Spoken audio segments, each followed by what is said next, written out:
The 25 most important characters of the past 25 years. Jeremy Renner is wonderfully bad at pretending to go camping in Richard Linklater's new movie, The Boyhood director takes on motherhood. Simone Biles has changed gymnastics forever. Bernie Sanders sat down with rapper Cardi B at the 10 Nail Bar in Detroit to discuss some of the major political issues facing Americans. From criminal justice and racial inequality to wage stagnation and student loan forgiveness, the New York natives talked some of the hottest topics from the campaign trail. The conversation comes after 26-year-old Cardi B, who has been vocal about her political views and support for 77-year-old Sanders, took to Instagram in July to ask followers to submit questions for her favorite Democratic presidential candidate. Sanders' 2016 campaign was criticized for failing to connect with minority constituencies, especially with Black and Hispanic voters. Sanders' sit-down with Cardi B comes on the heels of a renewed effort by the senator to address the shortcomings of 4 years ago for 2020 and extend his message to various groups, especially millennials. Sitting down with Cardi B in her capacity as a self-proclaimed advocate for the youth, Sanders seemed eager to lay out his message clearly as possible. When rapper asked about Trump's bullying and police brutality against racial minorities, Sanders wasted no time in calling the president an overt racist before jumping right into his three-part approach to racial injustice and criminal justice reform.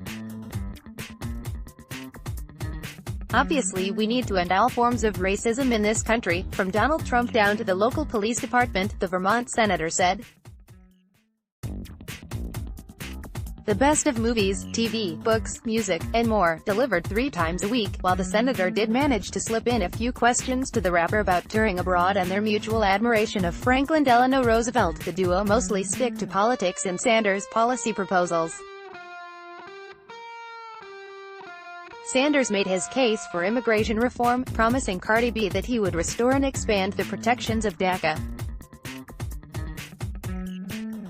In response to a question about healthcare, Sanders described his stance against private insurance companies. The bottom line is, the current system works to make billions of dollars in profit for the insurance companies and the drug companies. I want to change that. When Cardi B asked him if universal coverage will increase taxes, he explained that, while you do pay more in taxes depending on your income, the overwhelming majority of the people will end up paying less than they are currently paying on their health care, especially, he says, since people won't be paying premiums, deductibles, or co-payments under a universal plan. What are we going to do in America about wages? Cardi B asked.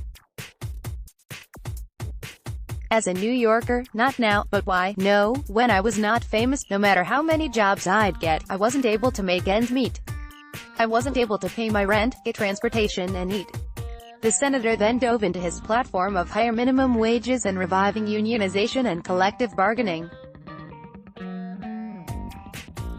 As much fun as it is to see Sanders talk to Cardi B, he didn't really say anything that anyone familiar with his stump speech would be surprised by. Maybe that's because he has more to gain by staying abstract, letting the very existence of the interview boost his recognition with key audiences. But it would be nice if Sanders started treating his audiences like voting-age adults who can understand and analyze policy. This is especially true at the end of the conversation, when Cardi B prompted Sanders to describe his plans to address a problem of special concern to millennial voters: student loan debt. Sanders' proposal for student debt forgiveness and tuition-free higher education brings a wistful tear to the eye, or it would, if you weren't already up to your eyeballs in debt.